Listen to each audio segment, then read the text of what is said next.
tayo!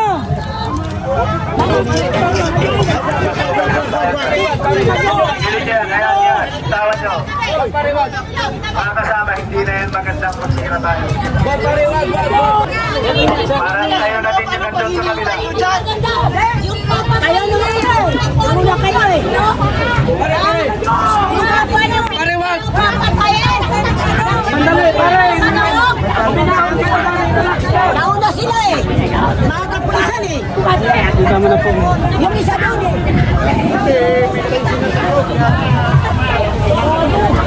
Kaya nga!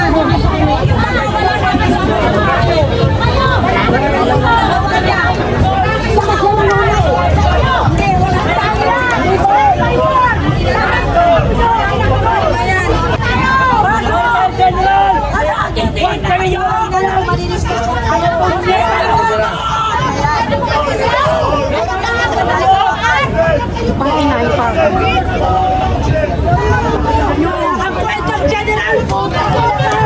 Hayop ka! Puro ka lang TV! Tangkin na mo!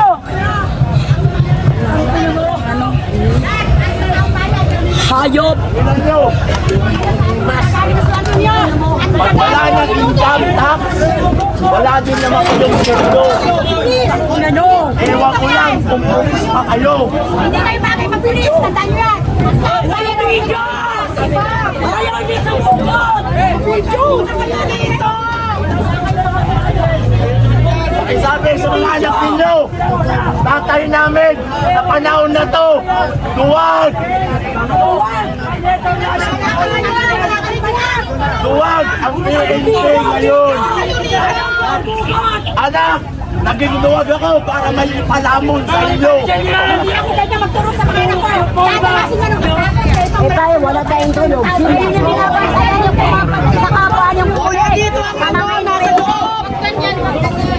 Kaya kayo sa taong bayan. Para sa inyo lang, ginagawa namin.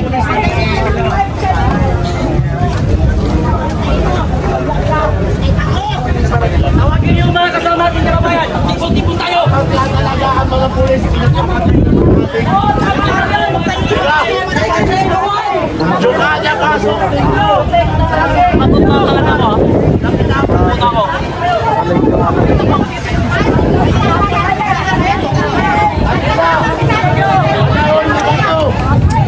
Panahon ni Bato, saludo ko sa Independent. Ito. Pero ngayon, Wala kayong mga puso. Magkailan ang pinagpiligan nyo.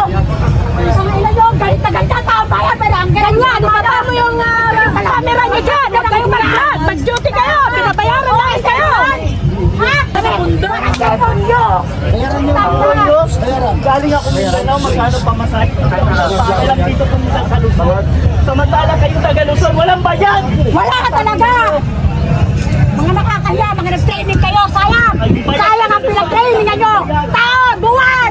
Nakakahiya. Disgusting. Bravo. Huwag kayong tatawa-tawa dahil hindi kami nakikipagtawanan. Tapos na nyo. Malalang ka na kami ng ginanasyon pero ganyan pa rin kayo. Tentol pa rin kayo. Ako hindi babae lang. Tarantado kayo. Ang prinsipyo ko hindi nyo kayang tabaran. Handa kaming mamatay at magulong para sa ating bayan at istudan. Kung ang pagiging pulis ko ay utusan na ako ng isang pulis. Hindi na. You better to resign. Ganon kasimple. Gusto ko pang mamatay. Correct. Kesa magpauto sa administrasyon. Alam mo ba kung sino yung Batman ng pulis? Kunti lang. Kailangan ng ng utak para mag-resign sa gobyerno dito. Bakit? Malawak ang utak eh. Tahanga-hanga ng pulis. Yun ang tularan nyo. Hindi puro kay pulpul. Kasumusunod sa walang kakwenta-kwentang gobyerno yan. Tularan nyo si Puntilas. May prinsipyo. Meron tayong sobrang cost. Bata kayo pero magaling na utak. Malawak na. Hindi katulad nyo. Pera-pera. Hindi tayo magkakagulo kung lilitisin si Bato de la Rosa sa ating bansa. Kaya, Pero dito sa bansa natin. pag si Bato, dinala sa dahil bakit? Nandiyan ang Supreme Court. Pero sa Supreme Court, yung gagawin nyo yan sa ginawa kay Tatay Digong. Hinihingi namin. Tingnan ang signal talaga. Litisin si Bato sa ating bansa. Oo na, hindi ako Mag-uwi maangat kami na mapayapa. Huwag sa ibang bansa. Ang tao bayan, hindi pa sa gulero, pero wag nyo kami subukan. Iba ang nasa gulero ng katubaran. Ayun, dinagdagan yung mga ano dito. Dahil wala sa hindi namin likisin ba to sa ating bansa. Dito. Dito yung netizen. Kung talaga ngayon, pero tingnan nyo yung ginawa ng tao. Nagkamali lang dalawang beses. Siya yung nililis dito. Ginawa sa Tatay Digong. Panawagan yan. Basihan nyo yung mga nagawa ng tao. Kahit si Tatay Digong, dapat Ade, pumunta na kayo dito. Lahat ng taga-Basay ko, dali mo dito. si Tatay Digong kinidnap na, okay lang sa inyo. Ngayon, may kikidnap na naman. Senate. Nasa Senate kami, nasa Senate. Senado. Nagkakagulo na ang tao dito. Supreme Court sa Paano kung mga anak nyo na ang kinidnap? Okay lang sa inyo? Ha? Isipin nyo yung magiging anak nyo. Correct. Isipin nyo ang Magiging apo nyo. Yung mga angkan nyo. Kami, matatanda na kami. Tayo na mamatay. Eh, kayo, Ito kaya yung nyo ba? pinaglalaban Kayo, namin kayo. para to sa future ng mga kabataan at sa mga anak nyo na magiging maayos ang ating bansa. Awin nyo na mga dyan na mga vlogger. Mga walang bayan mga Tapos puta. yung pangmalaks ang loob, aresto yun ng taong bayan. Kaya kayo sa sarili nyo. Bago nyo gawin ng isang bagay, pag-isipan nyo na maraming beses. Nang hindi kayo kayarihan, kasama-tawa. Sa ibang lahi. Kaya ang Nagkasulo Luzon, na nga isa loob ng yung Senado mga na bayan ko ako dahil nagbibingi-bingi yan ng mga tao sa Luzon. Correct. Hindi Kaya talaga. pinabubugaran kayo ng mga magdalako na politiko. Alam nyo, tinatapalan ng amo nyo eh. Alam nyo, tinatapalan ng amo nyo, di ba? Pero okay lang sa inyo. Punta kayo na Mindanao. Wala kayo masyadong nakikitang namamalimos. Punta ka sa Luzon. Ang dumi ng Luzon. Puro squatter. Ang dumi. Kaya Puro ba ang namamalimos.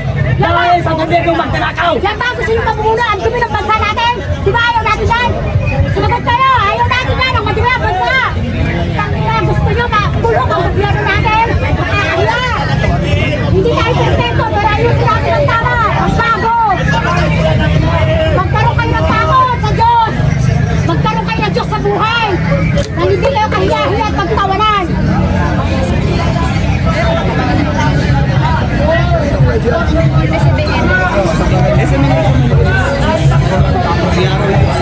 Ano kaya ituturo niyo sa mga anak nyo? Ha? Ano ituturo niyo? Ang sunod sa blok na mali? Sunod sa atin dito? Ano ba gusto nyo? Patay ng mga nagkaanak? Kapila? Sige, sundin niyo yung bulok na pamuno. Ayun na. Sa mga anak ko, hindi ko kaya yan. Hindi ko kaya sigurin. Magutom na kami. Mamatay kami sa buto. Pero hindi ko kaya. Sumunod lang anak sa barak ko. Kasinaw nyo. Pawain ang mga tandyan nila. Pawain nyo. Lahat ng detail. Lahat ng pagkakas. What's the photo?